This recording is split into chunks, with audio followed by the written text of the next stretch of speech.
जय हिमालय जय भारत। हिमालय लोग यूट्यूब चैनल में आपका स्वागत है और मैं हूं जर्नलिस्ट डॉक्टर हरीश चंद्र लखेड़ा। बात करता हूं इस बार आईएएस अफसर मंगेश घिल्डियाल की, जो इस समय प्रधानमंत्री कार्यालय दिल्ली में तैनात है। इस बार याद क्यों कर रहा हूं? सिर्फ इसलिए एक अद्भुत घटना मेरे जो दिल्ली की पत्रकारिता में हो, उस कालखंड में हुआ है, एक अद्भुत घटना हुई जो संभवतः मैंने पहली बार देखी। हो सकता कभी और हुआ हो और मेरी जानकारी में ना हो। मैं पहले ही साफ कर दूं, यदि ऐसी जानकारी में कोई आपकी नज़र में बात है तो मुझे अवश्य बताएं। लेकिन कम से कम मेरी जो पत्रकारिता की जो दिल्ली में मैंने की है, लगभग 30 साल हो गए, उसमें घटना पहली बार हुई। दिल्ली में पंचकुला रोड पर गढ़वाल भवन है और उस गढ़वाल भवन का जो संस्था संचालित करती है, जिसे उसका नाम है गढ़वाल हितैषिणी सभा। और गढ़वाल हितैषिणी सभा का ये शताब्दी वर्ष चल रहा है, माने वो 100वें साल में प्रवेश कर गई है। और इस दौरान इस संस्था ने कई कार्यक्रम आयोजित करने का एक कार्य योजना बनाई है और उस पर अमल शुरू हो गया है। 2 जनवरी से गढ़वाल भवन में एक रामलीला शुरू हुई है, जो रुद्रप्रयाग के एक संस्था आई है, जिसमें सारे पात्र रावण हो, राम हो, बाकी सारे के सभी जितने भी हैं, निदेशक से लेकर सब कुछ महिलाएं। ये अद्भुत प्रयोग है। और ये जो रामलीला हो रही है, इसका श्रेय मंगेश घिल्डियाल को जाता है। उन्हीं के आग्रह पर गढ़वाल हितैषिणी सभा के जो अध्यक्ष हैं अजय बिष्ट जी, उन्होंने मंगेश घिल्डियाल जी हैं, उनके आग्रह को स्वीकारा और घिल्डियाल जी ने यहीं तक सीमित नहीं रहे। जो 2 जनवरी को ये कार्यक्रम शुरू हुआ था, रामलीला, उसका जब उद्घाटन सत्र हुआ और रामलीला भी शुरू हुई थी, ताड़का बत्तख हुई, उसमें मैं खुद वहां मौजूद था और मैंने देखा कि मंगेश जी ने अपनी पत्नी श्रीमती उषा घिल्डियाल जी को वहां भेजा था और वो बाकायदा वहां पे उन्होंने कार्यक्रम देखा और काफी समय तक वो वहां रही। इसलिए मैं ये चर्चा कर रहा हूं, लेकिन विस्तार में इस बारे में बताने से पहले आप सभी से अनुरोध है कि हिमालय सभ्यता पर केंद्रित इस चैनल को, जो हिमालय लोग हैं, इसको सब्सक्राइब अवश्य कर दीजिए और वीडियो पसंद आए तो इसको शेयर भी अवश्य कीजिएगा। एक मिशन के तौर पर मैं काम कर रहा हूं और इसमें मेरा हिमालय हिंदुकुश से लेकर नॉर्थ ईस्ट अरुणाचल तक, और इसके बीच में भूटान भी आता है, नेपाल भी आता है और कैलाश मानसरोवर तक का तिब्बत भी आता है। इस तमाम जो इलाका है, जो क्षेत्र है हिमालय पर्वत का, इसके इतिहास, लोक भाषा, संस्कृति, कला, संगीत, धरोहर आदि, और यहाँ तक कि वहाँ की जो चिंताएं हैं, उन पर मैं बात करता हूँ। अब बात करते हैं मंगेश जी की। लेकिन पहले, उससे पहले मैं आपको अपनी एक पुस्तक है मेरी, ये आप देख रहे होंगे, ये संसदीय पत्रकारिता, यह किसी भी जर्नलिस्ट की, वर्किंग जो जर्नलिस्ट है, उसकी संसद की रिपोर्टिंग पर पहली बुक है। ऑफिसर्स ने तो बहुत किताबें लिखी है, लेकिन जर्नलिस्ट की मेरी पहली बुक है। इसकी मैं प्रस्तावना आपके सामने पढ़ लूँ और बाद में डिटेल से आपके पास बताऊंगा। इसमें यह है, यद्यदा चरिति श्रेष्ठ स्तता देवे तरो जना सा यत् प्रमाणम कुरुते लोकस्त धनुर्वर्तते। यानी गीता में, श्रीमद् भगवत गीता जो है, उसमें भगवान कृष्ण अर्जुन से कहते हैं कि श्रेष्ठ पुरुष जैसा आचरण करते हैं, सामान्य पुरुष भी वैसा ही आचरण करते हैं। श्रेष्ठ पुरुष जिस कर्मों को करता है, उसी को आदर्श मानकर लोग उसका अनुसरण करते हैं, पूरा समाज उसका अनुसरण करता है। श्रीमद् भगवत गीता के 30वें अध्याय के इस 21वें श्लोक में भगवान श्री कृष्ण ने बताया है कि श्रेष्ठ जन, या जी आजकल के हम श्रेष्ठ की बात करें तो जो चाहे वो पॉलिटिशियन है, जो मंत्री हैं या दूसरे पदों पे हैं, या ऑफिसर्स जो टॉप क्लास की मैं बात कर रहा हूँ, या जिस स्तर पे, यदि गांव में है या छोटे शहर में, जो इस स्तर पे, जो टॉप पोजीशन पे, मैं उनकी बात कर रहा हूँ। खासतौर पे इस किताब में नेताओं को लिए लिखा गया था, लेकिन मैं अभी इनको आईएएस और आईपीएस ऑफिसर उत्तराखंड के, उनके लिए कह रहा हूँ। या ये पूरी हिमालय बेल्ट पे जाता है, चाहे हिमाचल के हों या चाहे कश्मीर के हों या नॉर्थ ईस्ट के जो 8 राज्य हैं, उनकी भी बात करूँगा। लेकिन अब मैं बात करता हूँ आगे। इसमें उन्होंने कहा कि श्रेष्ठ लोग यानी ऊंचे पदों पर विराजमान लोगों को कैसा व्यवहार करना चाहिए जो कि सभी के लिए अनुकरणीय बने। भगवान श्री कृष्ण का अर्जुन को दिया यह संदेश पूरी मानवता के साथ ही देश की सर्वोच्च पंचायत से जुड़े लोगों के लिए उपयोगी है, यानी ऑफिसर्स के लिए भी है। इसे संसद के संदर्भ में समझे तो संदेश साफ है कि देश की सर्वोच्च पंचायत में जो कुछ होता है देशवासी उसका अनुकरण करते हैं। इसलिए मंत्री, सांसद, अफसर, पत्रकार आदि जो भी संसदीय प्रक्रिया से जुड़े हैं उनका व्यवहार ऐसा गरिमापूर्ण और संयमित होना चाहिए कि जिनका लोग अनुसरण कर सकें। देश और समाज के हर क्षेत्र के ऊंचे पदों पर विराजमान लोगों को अपनी गरिमा के अनुसार व्यवहार करना चाहिए, क्योंकि वे जैसा व्यवहार करेंगे सामान्य लोग उसी की नकल करेंगे। अब मैं बात आता हूं मंगेश घिल्डियाल जी पर। मंगेश घिल्डियाल जी ने कम से कम मेरे जो पत्रकारिता का कालखंड है, जनसत्ता से शुरू हुआ था जो और ट्रिब्यून तक, इसमें मैंने देखा कि कुछ ऑफिसर अवश्य हमारे समाज के भीतर जो गढ़वाल, कुमाऊं यानी अब उत्तराखंड है उसके बीच के कार्यक्रमों में आते थे, लेकिन फीता काट के या छोटे 2 वचन बोले चले गए।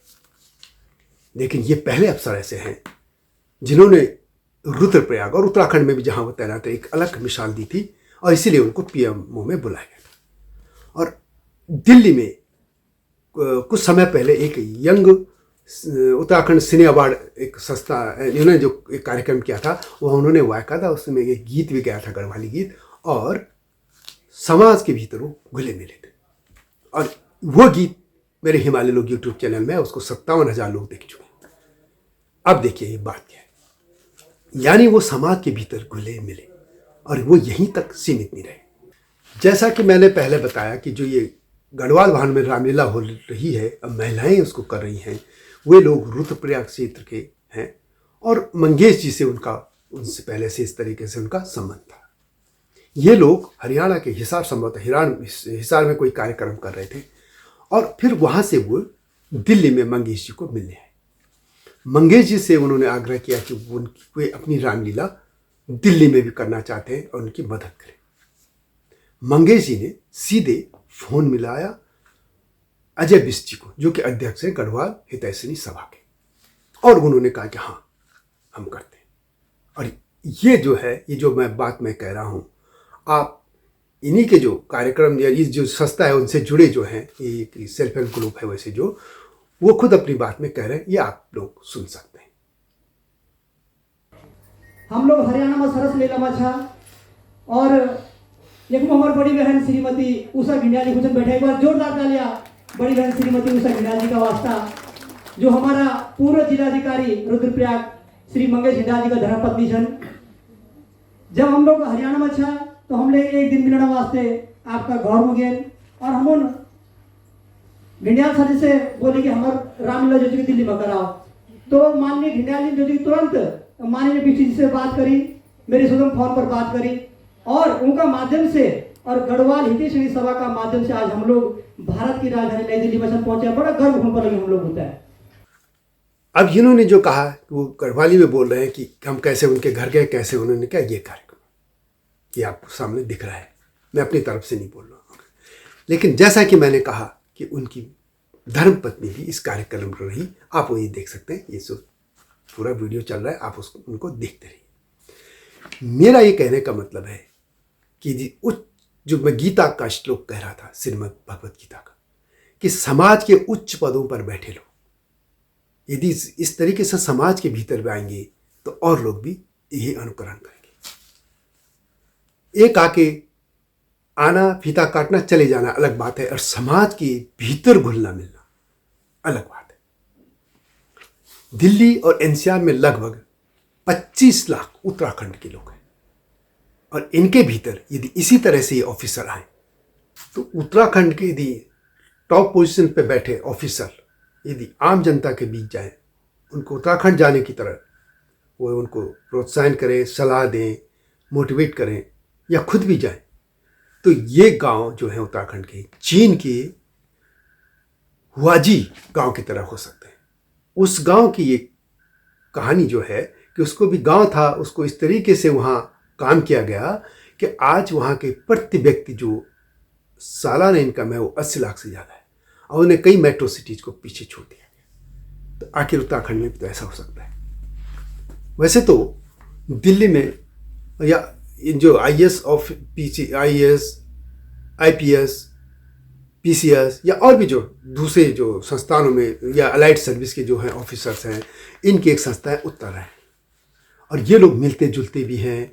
और ये ज़रूर है, इनके व्हाट्सएप ग्रुप भी हैं, उसमें उत्तराखंड की चिंता भी होती है और सब कुछ होती है, चिंता भी होती है, सब कुछ होती है। लेकिन इस चिंता को समाज के भीतर भी तो ले जाना होगा। मुझे लगता है कि कुछ ये जो समाज है, आमतौर पर मैं भी दिनचर्या में देखता रहा हूँ, हम लोग जाते रहे तो मिलते रहे, अच्छी बात है, लेकिन आम समाज से मुझे लगता है ये लोग कट जाते हैं। वो कट इससे जाते हैं, ये बातें आई कि आमतौर पे जैसे ये जनता के बीच जाते हैं तो लोग 100 काम इनके पीछे करने को ले जाते हैं, और काम और होता है कि उनकी भी मजबूरियाँ होती, सभी काम नहीं कर पाते, तो फिर वो लोग अलोकप्रिय जैसे होने लग जाते। इसीलिए तो ये होता जो कारण मुझे बताए गए।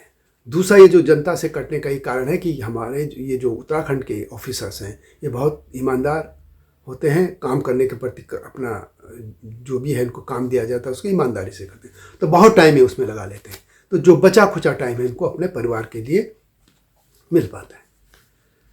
मुझे लगता है कि कुछ लोगों को अपनी शक्ति का उस तरह का अनुभव नहीं है कि या पता नहीं है, लगता है कि वो क्या कुछ कर सकते हैं समाज के लिए।